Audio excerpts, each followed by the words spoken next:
Hello, I'm Angel. Welcome to my channel, or welcome back if you're a subscriber. This Veterans Day weekend, I went with my husband to the National Veterans Museum and Memorial in Columbus, Ohio, and today I'm going to talk to you about it. So let's get to it.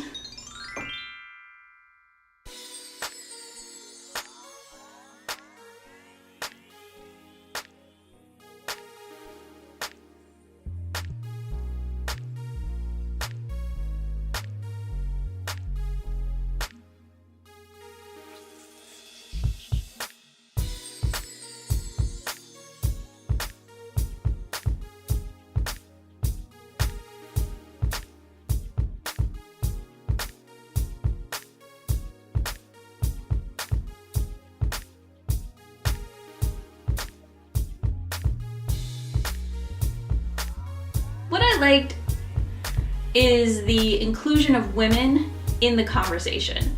It wasn't just women stayed home and grew victory gardens. There was a lot of talk about the different ways that women contributed to the war effort on the home front, sure, but also the way that they helped in conflict and the evolution of women in combat roles. That was very exciting to see. They also had a lot of interactive exhibits and tactile exhibits where we could turn a page, or if we opened up a trunk or a footlocker, then an oral history was told from a service member attached to that particular item. That was a lot of fun. And I thought it was a very clever way to incorporate oral histories into the exhibits. On the lower level, they had a giant screen that was a big cube, and the projectors were on all sides, and they had audio of people talking, and it was different people telling their stories, but it was edited in such a way that each person was giving their perspective on the same topic. I thought that was a lot of fun. And also on that level, when I was there, there was quite a line of people waiting to give their stories. They have a booth there, and I thought that that was really great. A lot of the histories that I heard and that I saw were from young people. Nothing wrong with that, but I think it's important to capture the Second World War and Korean War veterans as much as possible, because they're so much older and unfortunately are passing away at an accelerated rate. So I was really happy to see that they were willing to stand in line to share their stories. There's a whole slew of accessibility hurdles that I saw when I was there.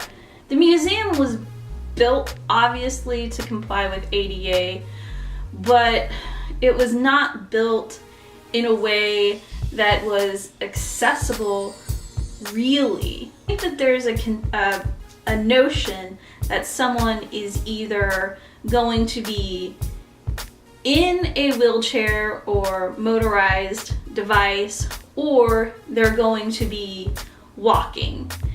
And when my husband and I arrived, there was a group getting ready to begin a tour, and the docent said to them, "We're not going to go into each alcove because it'll take us about 2 hours to get through this one floor." And that's fine for me. I mean, I was dressed in heels, but that's not really a problem. I wear heels all the time.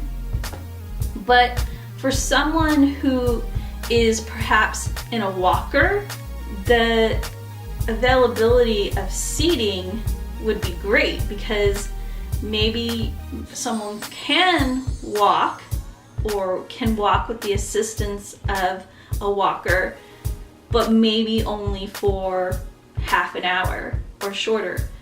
If they had some kind of seating option, a bench where they could sit 5 minutes or so, regain their strength, and carry on to the next portion, but that was not available at any point. A museum can't cater to everyone, but I think that a little bit more sensitivity to the types of conditions that are prevalent within our veteran community could have been better taken into consideration.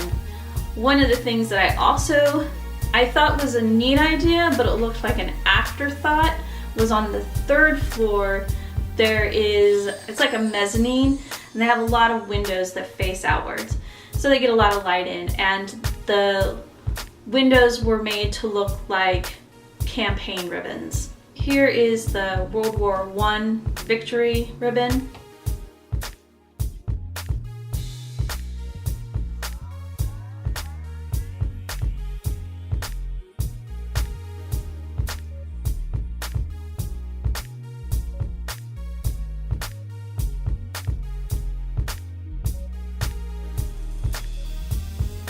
They must have been sitting there thinking, well, we have these windows, what can we do with them to make it cool?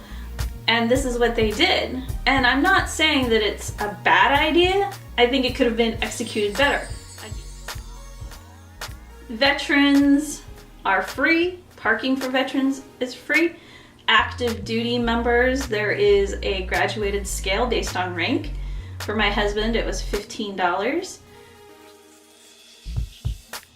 The museum is still very new. They have another gallery that's opening next year, and they have a temporary exhibit gallery, so I think that's a lot of fun. That'll keep people coming back. Because it is the 100th anniversary of the end of World War I was pretty obsessed with everything World War I. I think it would be nice to go back in a couple years and see the next temporary exhibit or the opening of the new gallery. So I can definitely see myself going back. I think that it's the kind of place that if you're in the area, you're gonna want to go ahead and stop in and see it. It's not like the memorials in DC. I don't think it's worth it to make a special trip to see it. On a scale of 1 to 5, I'd give it a 3.5.